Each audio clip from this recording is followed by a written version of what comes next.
All right, so we are here live in Cincinnati at IFCA 2023 with Doctors Cory Marsh and James Fazio. Thank you guys for joining us. Thank you for having us. We're glad to be here. It's a pleasure to be here with you guys. Yep. We're here to talk about your book, Discovering Dispensationalism, subtitle, Tracing the Development of Dispensational Thought from the 1st to the 21st Century. And I guess just to lead off, because a lot of our listeners, I'm sure, have heard of you guys or heard you on other podcasts like Peter Gaiman's podcast or somewhere else. So I wanted to try to ask somewhat unique questions. Let's see how you do. Yeah. Well, what would you say is the main misconception that this book seeks to correct when it comes to the general view of dispensationalism through church history? Let me take that one, because James is excellent on the more technical questions. I can do the softball ones like that. There's no doubt that what this contributes is to demystify, to myth bust that popular error that dispensationalism was originated or sourced in the mind of John Nelson Darby. So many popular works, even good works, on the history of dispensationalism, generally written by critics of, they're going to source dispensational thought in the 19th century in the Anglo-Irish clergyman John Nelson Darby. They might have some interesting insights, historical observations. They generally do. There's a couple on my mind right now that have just come out recently that do that very thing. But they don't predate anything within dispensationalism before the 19th century. What this book does, as you read the subtitle, Jeremy, it's right there, tracing the development of dispensational thought from the 1st to the 21st century. So we're going way before John Nelson Darby. We're going all the way to the New Testament, the first century world, which in the book we call ancient Mediterranean thought. And we're going to look at what was germane to what would later be called dispensational ideas. Whether it's a separation between church and Israel, a literal hermeneutic, what the very word oikonomia means, which is the word dispensation in Greek, or economy. Following that through the patristic era, the church fathers, the first and second centuries after the New Testament, into the Nicene era, third to 5th centuries, into the medieval period, going all the way from the 5th century to the 14th century, into what we call vintage Europe. So dispensational thought is now going around the globe from the Mediterranean to vintage Europe, and so you're in the Middle Ages at that point, into what we call the pre-Darby era, and the Reformation. How can you skip the Reformation, right? So the Reformation would follow the medieval period. I've always called the Reformation the pre-Darby era. Yeah, that's a good way.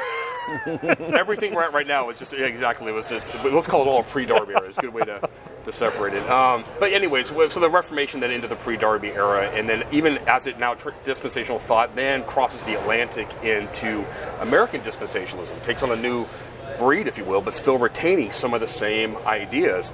And you see this splintering, a sort of branching off of different ideas within different forms of American dispensationalism through the American Bible Conference movement into what we call mid-Acts dispensationalism, and even the golden era of dispensationalism, which is really well known as the scholastic era of Dallas Theological Seminary during the mid-20th century, and even into today, progressive dispensationalism. So that's a long answer, but really what this hammers on is showing as the esteemed historian, British historian David Bevington says on the front cover. He endorsed our book and said elements of dispensationalism, this book proves that, were present in every era before John Nelson Darby. Now, dispensationalism as a tag word put onto a theology, that's relatively new in the grand scheme of church history. So as you're going back and you're tracing the development of dispensational thought, or as Bevington says here, dispensational teaching, you can't just pull up a PDF of an old document or whatever and search dispensationalism or dispensation, because they weren't using that kind of language, at least in the way that we've used it the last 100 years or 200 years. So as you're going all the way back to the 1st century, what are some of the key words you're looking for, or the way that things were taught that reflect dispensational thought, since it isn't what it is today? So first you have to say what identifies dispensationalism today. What is it known for? What are its primary characteristics? Drilling down a little bit more than like Riley's sine qua non, because I think that's a bit too broad. It's very general, and it doesn't really define dispensationalism. You've got to look at the viewing history, the successive dispensational arrangement of history, how God has dealt with his people in different ways at different times. You have to look at things like a futurist interpretation of prophecy, the expectation of a personal return of the Lord that will precede a millennial reign of Christ, a restoration of Israel. All of those ideas are essential to dispensationalism. And as you look at the core concepts that we recognize as dispensational today, you see that all of these have been present throughout all of church history, from the first century through the 21st. Now, Darby's influence, of course, ends up being a revision of those ideas to the point, and a packaging of those ideas in a systematized way that creates cohesion and really brings a name to a system, a name that had been around since, you see Augustine used the term dispensations, the former dispensation, and so how are they using the term? They don't have all of the same ideas connected to it. When Augustine's using it, he doesn't have all of the same features.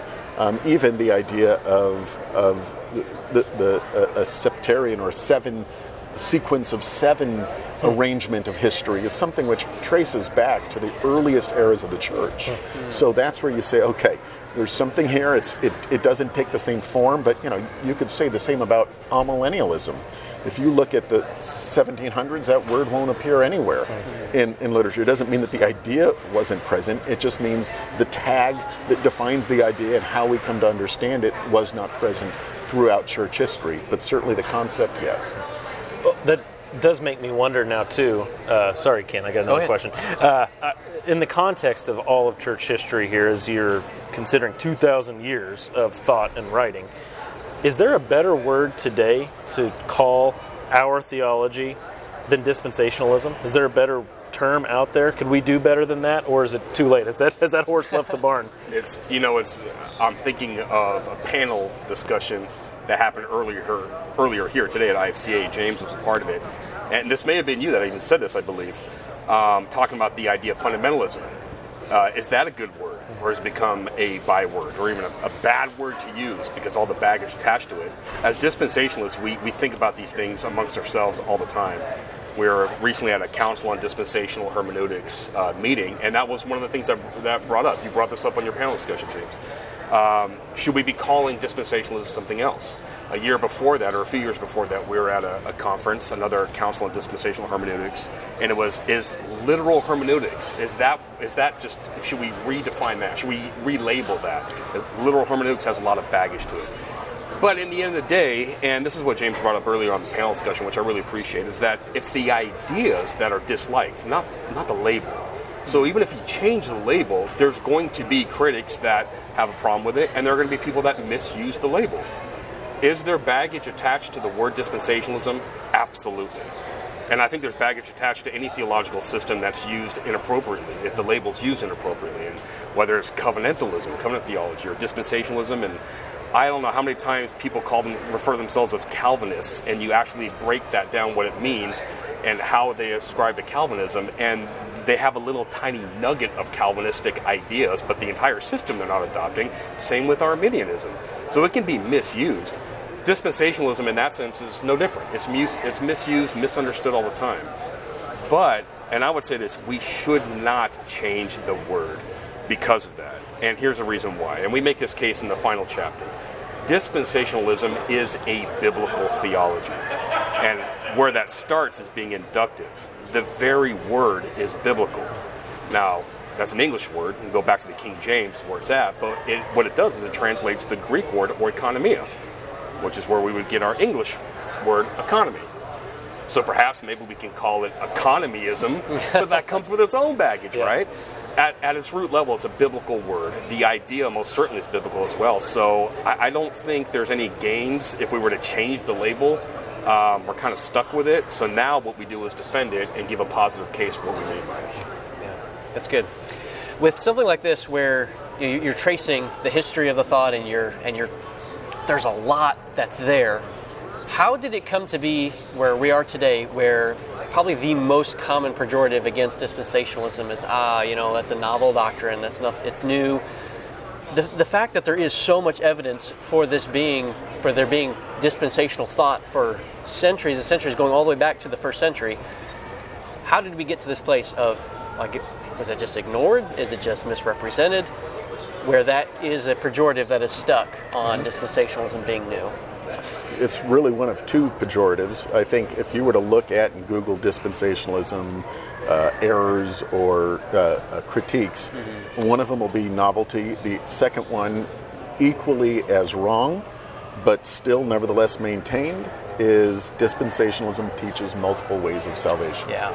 It doesn't matter how many times, how clearly, what kind of a voice of an authority can affirm that these things aren't so. When people have their, straw man, they're going to beat it. And I think that's kind of what we have is there's a criticism of the idea, and when there is a hostility or an orientation that is antagonistic toward an idea, you'll kind of grab a hold of whatever you can to pejorative to throw at it. And I think in both cases that's what you have. I mean, a claim of novelty is it's a few centuries newer on the scene than the doctrine of justification by faith articulated through Luther. The Protestant Reformation, the Westminster Confession. I mean, you say these are all products of the Reformation. So covenant theology as a system is hardly in the grand scheme of history, it's barely even older than dispensationalism as a system. 170 years at most. Right. Yeah. Well, and it doesn't take much imagination to put yourself in the shoes of a Roman Catholic at the time of the 17th century, saying, "Well, this is brand new. Why would we even pay attention to it?" I mean, it's a ridiculous argument. We go back to the word, even to piggyback on what James said, and even the prior question. The very word, us being referred to as dispensationalists, it's so that way of referring to our particular brand of theology is very new. The ideas aren't, but the title was given to us, I believe, by Philip Morrow in the early 20th century, in 1927 or 28, around there, if my dates are correct. And it was by a critic, a former adherent of the system who had left the system, and then it became a pejorative term. He coined that, much like the word fundamentalist. As is often said, we take that word meaning going back to the fundamentals, those dozen volumes that were published between 1910 and 1915, I believe, of the fundamentals of the faith. Well, that's true to a point. The actual label fundamentalist came from the liberals that were preaching, shall the fundamentalist win? So the labels that are given to us oftentimes are given pejoratively, but there's a good heritage in that. The word Christian is used 3 times in the New Testament, and all 3 times, from what I can remember, it's not in a positive sense. Perhaps maybe by Peter, but there's always suffering involved in it, right? In Acts, you see, they were called at Antioch. They were first called Christians, and even the governor, I believe it was Felix. Somebody be getting my characters wrong in Acts. Now, should you persuade me to become a Christian? It's kind of like a bad word, if you will. So dispensationalism, in that sense, if it's a bad word used against us, well, we have a good heritage, because that was even used when the word Christian was coined, was used in a bad way, as was fundamentalist and now dispensationalist. But you know what? We run with it. We can redeem that title, and we defend it, because there's actually nothing wrong in the label itself, because the ideas are as ancient as the New Testament itself. Yeah, I love that idea of just leaning in, of just, no, actually, you know what, this is exactly what we are. Right. This is what we believe. And then, but defining it as biblically as we can, to where you mentioned before, yes, there's baggage associated with some of these terminologies and things, but that doesn't mean there's baggage, like you said, there's baggage associated with everything. We're defining this way, and we're running with it. Mm-hmm. That's right. Yeah. We're at that Independent Fundamental Churches of America, Inc. Right? We're at IFCA. It's not independent, conservative, evangelical, holding to the fundamentals of the faith, Inc. I mean, you get a label, you go with it, and you lean into it, like you said, and try to clarify the best you can about what we mean by it. Now, one of the arguments that gets leveled against dispensationalists is that we have this pre-trib rapture idea. And no Christian through history ever thought we were going to escape tribulation. And, you dispensationalists, you just think you're going to miss out on all the persecution. Well, go talk to the Christians in China. None of them are pre-trib, and none of the Christians throughout history were pre-trib either, because they were getting persecuted. Can you answer that argument? So a lot of that gets down to, and this is where Darby's contribution is very helpful in refining the ideas. The relationship of the tribulation and the appearance of the Antichrist. And obviously John was talking about Christians experiencing persecution in his day and age, right? Jesus said, you will always be persecuted. You'll be persecuted for my name's sake. I mean, in this age, in this world, we will suffer persecution. We will have to endure tribulation.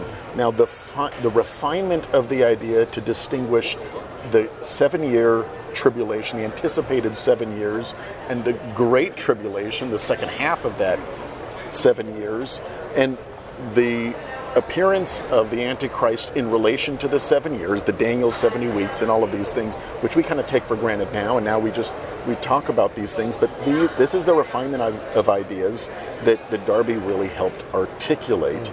However, throughout the church history, you can certainly see references to the appearance of Antichrist and the removal of Christians before he appears. So there's an anticipation. Yes, there's tribulation right now. Nobody ever thinks that we would miss out on tribulation in general in the present age, but a specific and how that works now, we can talk about whether it's pre-trib, mid-trib, pre-wrath, all these different ideas that we have that go along with that. But the parsing out of these particulars are much more engaged in common parlance. However, throughout church history, the anticipation of the appearance of Antichrist preceding a specific tribulation period for Israel, a judgment, and the restoration of Israel, all of those elements are present throughout church history. Could you name some people or groups that revealed that sort of thought? In the early church, we have it at the writings of Justin Martyr. In the apostolic era, we have the appearance of the anticipation of Barnabas, who's expecting not just a sequence of periods, but a final sequence, which would be the millennium, being preceded by the removal of the Christians. In other words, a transference of God's dealings from the Christians to Israel. We see it in the Middle Ages. We have Joachim of Fior. We have kind of throughout history. Brother Dulcino. Brother Dulcino. In the pre-Darby era, we have it going back almost the earliest. The French philosopher Pierre Poiret was one who was really right around the time of the formation of covenant theology. Pierre Poiret had a systematic, probably wrote more specifically on the sequence of dispensations, numbering 7, than just about anyone, including Darby. I mean, Darby certainly wrote more, but not specifically on dispensations and a systematic theology. Pierre Poiret's element, the way he arranged it, included a rapture of the church prior to the appearance of a physical, literal Antichrist to the earth, a wrath that would come, and a restoration of Israel for 1,000 years on earth. So, I mean, all of these elements, without the specific linking which Darby provided of the fulfillment of the 70 weeks prophecy, the 70th week of Daniel's prophecy, Darby's unique contribution, if we were to call it that, is his presentation of the church as a parenthesis. And that parenthesis paradigm of the church is what we kind of take for granted. A lot of dispensationalists talk about that. That kind of language wasn't used before. The parenthesis means that what's going on with the church is happening within Israel's dispensation. Okay. And that is unique. And we almost take that for granted. I mean, a lot of times we'll hear people talk about the parenthesis, the church being a parenthesis. In other words, it's not just Israel followed by church, followed by millennium, these 3 ages, but it is in Israel's 70 weeks prophecy period, 490 years, 483 years in, right? We have the coming of Christ, and all of a sudden, following the descent of the Spirit on the church, we have the beginning of a church which must end before Israel's dispensation can resolve. And so then the 7 years being a return to that dispensation, if you will, or within the midst of Israel's dispensation, you have the church. In his language, which I think probably very few people are aware of this, in his language, the church is not a dispensation. It's not a dispensation.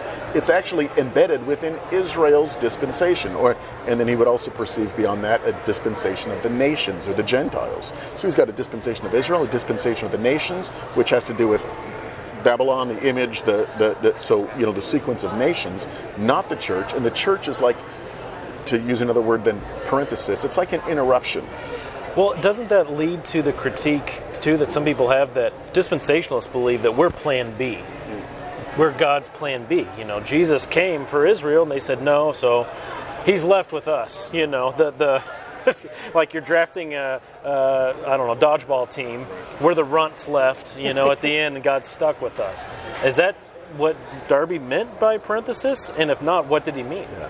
No, so the idea would be simply prophetically speaking, there's no anticipation. The prophets didn't anticipate what God is doing, which is why the term Paul uses throughout the New Testament. We're very familiar with the idea of the mystery. The church is the mystery previously unforeseen. The prophets didn't know it. It wasn't anticipated in a way that we could have seen. What we have is the prophets speaking of God's dealing with Israel, both in his first coming and in his second coming, without any forecasting of a 2,000-year interruption. But here's what else is not anticipated. That even the existence of that interruption, when the prophets speak of Christ's coming, many times they speak of the first coming.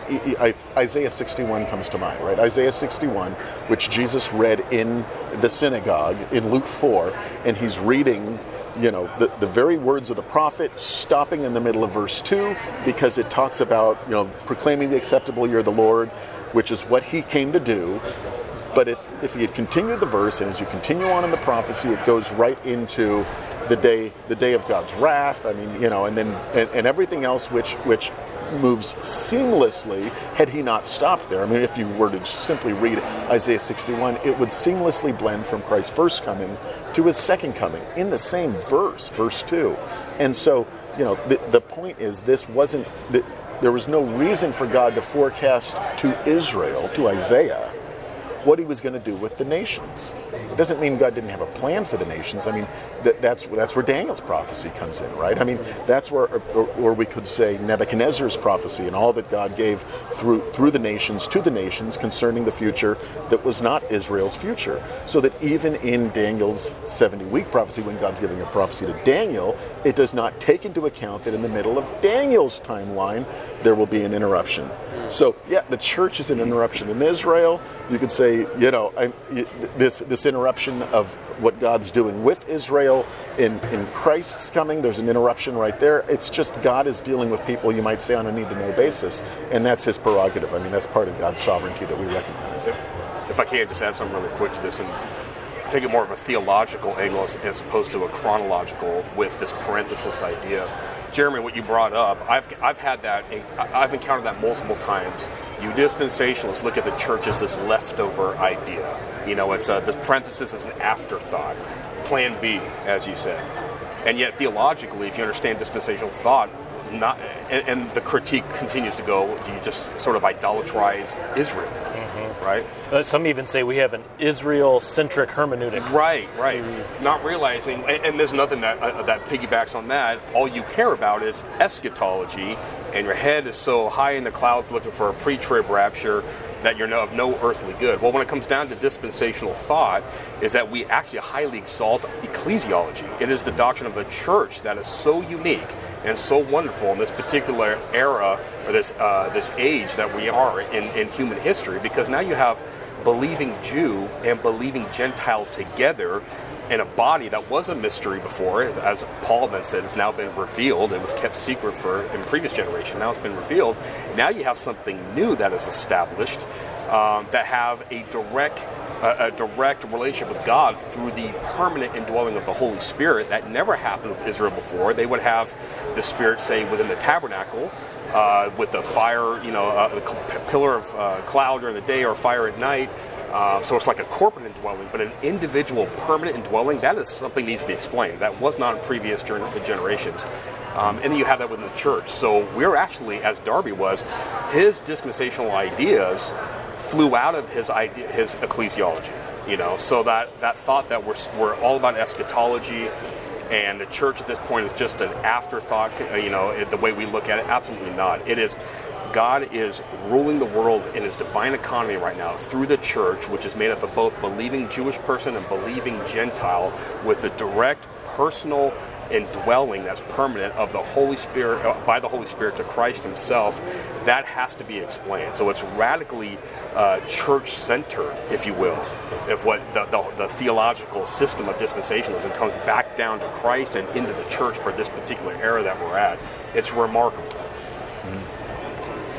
Yeah, I think that charge that often gets leveled. Well, you think that the church is the plan B, and that whole idea.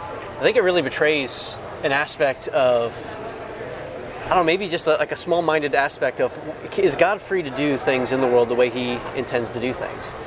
Can God have multiple purposes and accomplish those through whatever means that he desires to do that? And I think dispensationalism has an answer for that, as we see the way God has ordered the world and is engaging with the world. Man, I don't know how many times. So I've been in academic conferences speaking on multiple peoples of God, and people's minds are blown, thinking, "How can you do that to God? There's only one people of God." And you think, God, what's so controversial about that? Like, God is pretty big. He can have multiple programs. He can have multiple peoples. In fact, in a Revelation says that his peoples, he will dwell with his peoples. It's a plural in the Greek. This should be not controversial in any sense. It should be kind of common sense when you read the Bible a specific, consistent way. Because you're right off the bat, you're going to deal with, okay, if you're going to say that it is only the church, what are we doing with people before Israel and before the church? What are we doing with those people that were from Adam and Eve and on, all the way up to the call of Abraham? The Noah family, Noahic family, all these people that existed that believed in God. You can't neatly put them in the church, and you can't neatly put them in Israel. What do you do with them? So this idea that there can be multiple peoples of God shouldn't be that mind-blowing, because we do serve a big God who can have multiple programs, as he does with the animal kingdom, as he does with angels, he does with human beings throughout history. This shouldn't be that crazy of a thought, right? And I think of Isaiah 19 with Egypt and Syria, and Israel, right? Yeah, and Zechariah 14 talks about Egypt and Israel also. And we're not Israelites, Egyptians, or Assyrians. Right, so right. throw Americans in there too. And the only way to make that one people of God, of course, everything boils down to hermeneutics, is to spiritualize that, to allegorize it, to do something with it, to make it mean something different than the distinctions that the author, that Isaiah, clearly meant by that. Yes. That's the only way you can justify it. To mean this means just one corporate entity or spiritual entity. To do that would be to violate its grammatical and historical context. Well, to wrap up an idea on Darby before we finish this without talking about him a little more, he gets his own chapter in the book, I see, and over 40 pages, rightly so, because any conversation about dispensationalism has to include him. All roads kind of lead back to Darby. Mm-hmm. But I'm wondering, as you guys were rattling off some sources through church history, what was it about Darby, his person, or maybe the time he lived in, that made him the guy? If there were other guys that Frenchmen you were referencing who even systematized theology, why don't we know his name? Why do we know Darby's name? Right.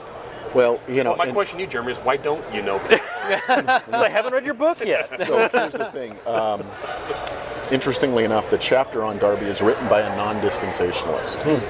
He's just a Darby biographer. Wow. And he's written, independently decades ago. He's written on Darby, and he continues to write on Darby to this day. He was a former Plymouth Brethren, came from that background.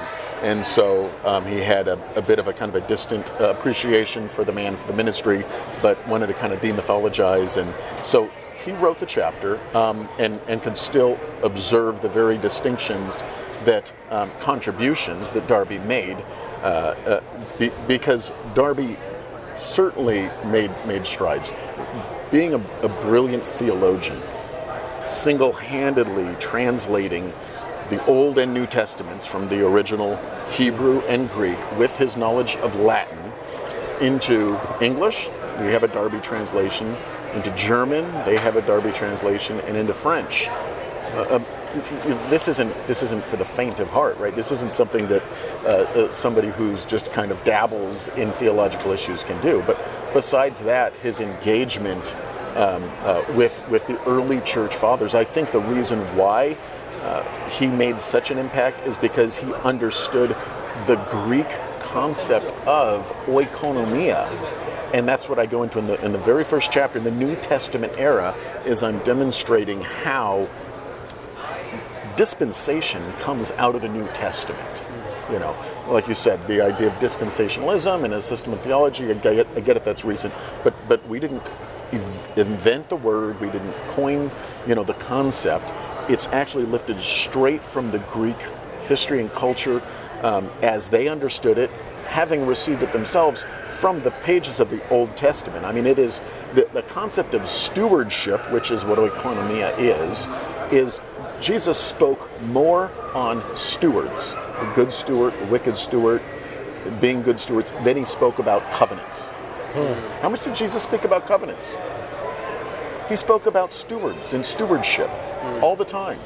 So the point is, it's a biblical concept that's laden, it's throughout the Old Testament, throughout the New Testament, and it is one which Darby understood, being not only proficient in the classical languages of Greek and Latin, but able to read the Xenophon and those in the Greek ancient world, even distant from theological issues, an understanding of the Greek concept of oikonomia, and then to be able to apply that, as Paul used the term in the Greek context, to himself theologically. So Darby was able to see how this emerges from Scripture as a theological theme, Paul referring to himself as a theological steward, a steward of the mysteries of God, a steward who was appointed by God for the Gentiles. And so seeing now that he's not just creating something, he's actually exegeting something from the pages of the New Testament and drawing connections to what God is doing and how God has dealt with man, what he expects from us. That chapter on Darby, just to piggyback a little bit on James, or sort of zoom out a little bit, the guy who wrote that chapter, Max Waremchuk, has written probably the definitive biography on John Nelson Darby elsewhere. It's published through SES Press now. He contributed a chapter in this book, and he is currently writing a 600-page critical biography on John Nelson Darby's earlier life called Becoming JND. It's remarkable because we'll get some pushback, some critiques. Well, this is written by dispensationalists to dispensationalists. You're not convincing anybody of anything. Well, it just so happens to be, Darby, I call him in the book the boogeyman. Everybody knows his name, but nobody ever really has read him or know what he actually taught, right? The guy who contributed the chapter on Darby is one of the few guys in our book, if not the only book guy, James may correct me on that. I think he might be the only one who's not a dispensationalist, writing on the most famous quote-unquote dispensationalist. And this book, this chapter, just like his definitive biography called J.N. Darby, and the one that's coming out, Max is able to, he lives in Darby archives, and he has gotten first ever non-published material from the extended Darby family to this day. So his contribution in this book, there's a reason why it's merited to have a chapter just for John Nelson Darby, 40-something pages like you said, and we had to slim it down to edit this thing. It's quite stunning what the observations, the historical data, that Waremchuk's able to come up with, and he's really contributed a lot for Americans in general and in Germany, because he writes in German for other articles, on John Nelson Darby, keeping his legacy alive, he's not a hagiographer, meaning he's just writing a biography on him because he loves him so much and exalting Darby to the highest heavens. He's very critical in places, as he should be, because Darby can be sort of a contentious fellow, right? So he's honest with the historical data, and yet he's able to come up with and rediscover material that's never been published from primary sources about John Nelson Darby. So we're very proud to have that particular chapter in our book. Okay, I'm going to set you guys up for this, and I want you to both tee off on this one, all right? You've got a chapter in here. The contributor was Dr. Tommy Ice on the golden years of dispensationalism, 1900 to 1980, and that is probably what most people are familiar with when it comes to dispensationalism, the rise of the seminaries like Dallas and Grace, and the authors, Schaeffer onward, thinking about all these men who've been so influential, J. Vernon McGee and Ryrie and Walford and Warren Wiersbe and all these guys. Two things. Does this imply that we are now post-Golden Age? And what does that mean? And two, with the books and podcasts and videos that are coming out that are basically asserting that from a more reformed view, like the rise and fall of dispensationalism by Hummel and other things that are coming out, how do you respond to those who say, yes, in fact, we are in a post-Golden Age, it's the fall of dispensationalism, we're going downhill, and shots fired at you guys, there are no scholars in dispensationalism that are respected. That's what Hummel will say and others. There's the setup. You guys take it wherever you want to go with that. If you don't mind, Jim, I'll start with this. It's a little bit of a soft spot there, because I don't know if that's the right word, but a little sensitive spot. So James and I, as we're both editors of this particular book, when it came to that title, the golden years, the golden era, I think I probably came up with that there. James gave a little pushback. The same reason that you just said. Who's to say what's the golden years, the golden era? What's the criteria? What does that imply? Right. What does that imply? Exactly. The way that I thought of it. So I'll take the full blame for this. Not the credit, but the blame. I wanted to keep that in the book, and he was gracious enough to let her fly with it. To let me fly with it was kind of because, just like dispensationalism, if we can't change the word for something else. We've already discussed that. It's known. Okay. So what we can do is best explain it. The golden years, the golden era, that is what our critics will look at dispensationalism. Specifically, that just came out. You referenced Daniel Hummel's new book, The Rise and Fall of Dispensationalism, which is a wonderful book, actually. There's a lot of good history in that. He's going to look at scholastic, academic golden years of dispensationalism coming out in that mid-20th century. And he's not alone. So a lot of, not just critics, but a lot of people within that movement itself, that era, would think the same thing. We tasked Tommy Ice, or we invited him to write on that particular era, because he was a student at DTS during this time, primary representation.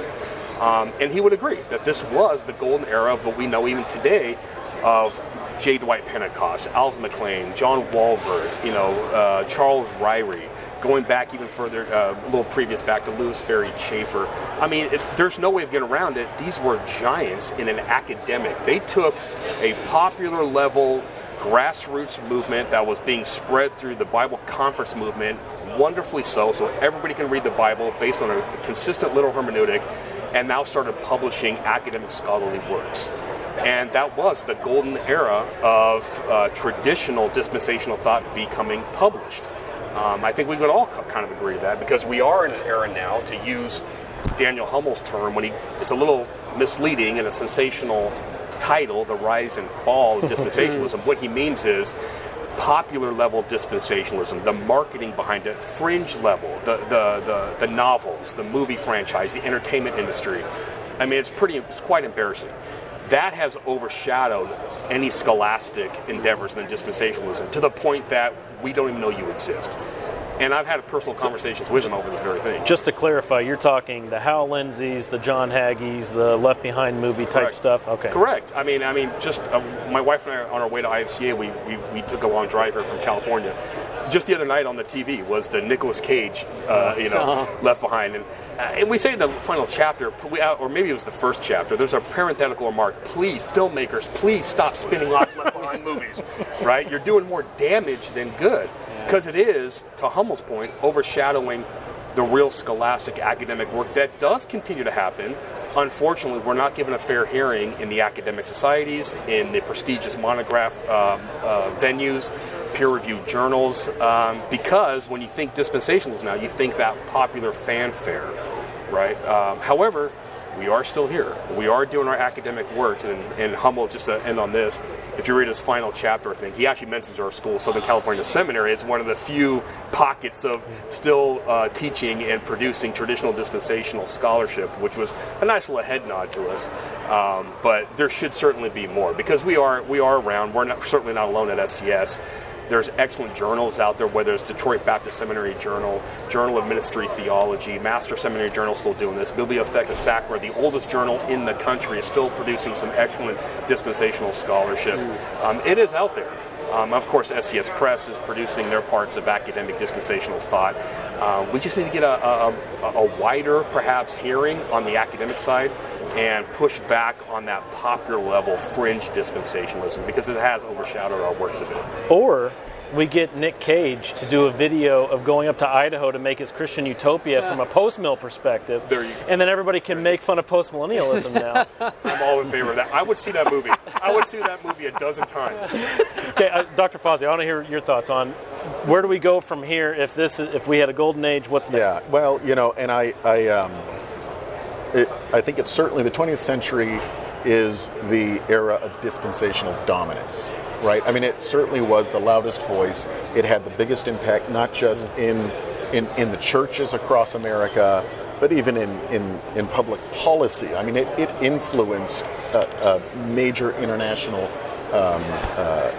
policy in some cases. So, I mean, there's absolutely a sense in which dispensationalism probably peaked in terms of its global influence.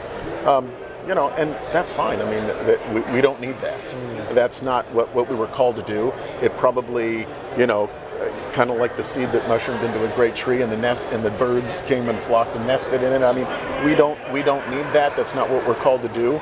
But at the same time, history is usually characterized by thesis, antithesis, followed by a synthesis. And I think that you've got these reactions, whether it's covenant theology, dispensational theology, this sort of tit for tat, then in the next thing, and now we're the post-dispensational theology, and whatever comes next, and whether it be a post-millennialism.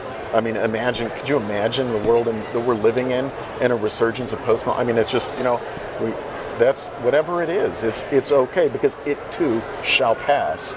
And all we're called to do is to respect God's word, to read it, to understand it, and to apply it in our lives. And when it comes to a hermeneutical approach that takes the scripture at face value and a futurist interpretation of prophecy, put whatever label you want to on that, and on our eschatological expectations and how we live our lives today as a result of the New Testament and our understanding of the church's relationship to Israel. And all we're called to do is to walk faithfully to that. And yes, right? I mean, of us, we need to teach it. We need to write on it. We need to promote those ideas, and the Lord will take care of the rest. I'm curious, you both are excellent scholars, and as you... Thank you. Let's end on that. We'll just end it right there. Even with that, and you're as well-researched as you are, as you're compiling this and you're reading through the works and doing the editing process, was there any detail or fact that was surprising to you that you did not previously know as you're compiling all the essays? Oh, yeah. Yeah, even as dispensationalists, you think you got a pretty good handle on your system of theology. There's always some wonderful little nuggets of surprise. So yes, great question. As editors, you get a bird's eye view of all the details, what our contributors are sending to us. So maybe the most surprising, and this sounds, I don't know if this sounds, dull or anything, but the most surprising is that the ideas we hold to today as dispensationalists really have this incredible ancient pedigree. So things like, I got into a little little debate on Twitter. Who doesn't, right? I got roped into one I didn't want to be on. And this guy was vitriolic that no one held to a distinction between church and Israel before. I think he was nice enough to give up to the 17th or 18th century. At least he didn't go to the 19th century. So absolutely, if you go back to the patristics, there was a place that God had a place for both the church and Israel. They were still working out what that may have been, what that looks like, but they held to reading this, understanding this literally, that we can't subsume one under the other, or just for one body, say the church absorbs the other, or which is which is in vogue today, Christocentrism, we would call it, where Jesus absorbs everything, even land borders. He's the great antitype to everything that was historical before. As Kim Riddlebarger says, prophecies vanish. Exactly. Old Testament prophecies vanish in the person of Jesus. Vanish into Jesus, right? And that sounds so spiritual and wonderful, but it's back then, that's way too ethereal to what the prophets and the apostles taught, and the earliest Christians saw concrete realities. So much so that Augustine, even when he pretty much invented amillennialism, borrowing from a hermeneutical origin, before that he was as curious as anybody else, but he had a misunderstanding because he saw the concrete realities of the kingdom, the feasting, he took in a sense of like drunken orgies and partying, right? But he understood it to the point where this was concrete, at least. So he misunderstood what these ideas were, but he was right in the fact that this was a real kingdom that was coming of celebration, much like a Jewish wedding celebration. Before him, that's what they all believed. So they didn't know how exactly the church and Israel were distinct. They knew that they were distinct. It was surprising to find that has some ancient pedigree all the way to the New Testament. And we can go into the preacher of rapture position, what we now call preacher of rapture position. I want to make that clear. We're not calling anybody within these ancient voices dispensationalists, because that would be a later term, right, to refer to these particular patterns of belief. We might call them proto-dispensationalists, germinal dispensationalists, but we don't want to be anachronistic and apply something of a term later to earlier thought or earlier people. We're saying their ideas are what we hold to today. They're maybe not as neatly packaged in a system as today, and that's where Darby really came in and kind of gave kicked that into gear for others to start systematizing it. But the ideas were certainly there, and they are ancient. So I don't know if that's non-climactic. It's not very surprising because we went in thinking this. Come to find out, yes, the evidence is there, and there was certainly some as simple as a distinction in church and Israel has been held since the beginning of since the close of the New Testament. How about you? Yeah. Well, being editors, we didn't do a lot of the principal digging into all the areas in each of these centuries and for the chapters. But yeah, one after another, as we would get these chapters and we'd look at them, and we would just be amazed at the diligence of the authors, and we're so glad that we reached out, I think, really to the right people to put this work together. And each one of them, they've spotted stuff that we didn't think they would. You know what you're looking for. Going into it that there are these themes. But what's actually also surprising is that none of these authors saw each other's chapters, so they couldn't reference each other. They didn't know what they were looking at. Many of them are areas. Paul Hartog is in the patristic era, and he wrote it and he looked at it and he sent it off, and that was it. And that's true of every single one. The one who wrote it. Mark Snowberger in the pre-Darby era didn't know what Wareham Chuck would write in the Darby era and so forth. It's just so. And it was a good thing, because if these guys actually knew they were on a book with each other, they might not have agreed. Right. Yeah, we've got Darrell Bach, and then we've got Philip Long, and we've got mid-acts dispensationalist, a mid-acts dispensationalist, a progressive dispensationalist, and Tommy Ice would probably not be real happy about having his name between those kinds of, but nonetheless, each one reflects. But it is now. Yeah. On the Book of Life right here. There we go. Just kidding. Well, thank you very much for sitting down with us and talking about this. For our listeners, Discovering Dispensationalism, SCS Press. Best place to pick this up would be? I'd say Amazon is the quickest way to get it. Yep. Okay, there we go. We recommend it to all of you. So. Thanks, you guys, for having us on. I really appreciate it, gentlemen. You bet. Engaging discussion. Yeah. Thanks.